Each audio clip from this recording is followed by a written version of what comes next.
acreditando na recuperação da Macaca, que vem embora pro campo de ataque com Danilo Gomes, enfiou pra Fecim, tá na área, dominou, clareou, limpou, caiu, é pênalti! Penalidade máxima para Macaca bater na bola enfiada por Danilo Gomes, rasgando a defesa do Ituano. Inteligente fez sim, ganhou do zagueiro, fez a finta quando driblaria o goleiro. Chegou por trás Léo Santos, cometeu o pênalti. Lucas se prepara para fazer a cobrança do pênalti neste momento. Um sentimento de positividade presente na sua mente para a realização da ação. Partiu para a cobrança, pé direito, bateu e é gol! É gol, é gol, é gol, é gol!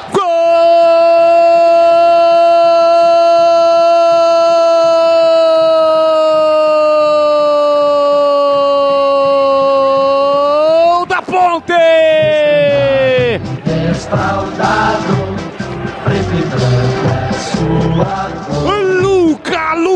Luca! Tem a 10 estampada na camisa, sem chances pro goleiro do Ituano. Calmo, tranquilo, consciente, experiente, a marca do artilheiro, cheiro do gol. O goleirão esperou até o último instante, não pulou. O Luca olhou pro goleiro e soltou a bomba, meia altura, canto direito.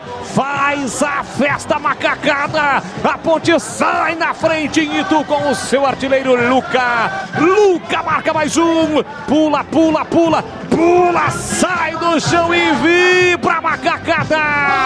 A Ponte está na frente em Itu. Luca na marca de 10 minutos de bola rolando do primeiro tempo. Solte o grito. Grite comigo, nação Ponte Bretana. Tá registrado em Itu. Luca cobrando o pênalti. Ponte Preta 1, Ituano 0, Pegorari. Não chora não, goleirão. A bola dorme no fundo da sua rede. E o detalhe do gol, Carlos Henrique, o bate pesado. O Pegorari tentou ficar parado no meio do gol, imaginando que o Lucas chutaria forte no centro. Lê do engano. A bola foi no canto alto direito do Pegorari. Luca é o quarto gol dele na competição. Eu não vou falar que é golaço, mas ele bateu do jeito que tinha que bater. Com força e no alto. Ponte na frente, 1-0.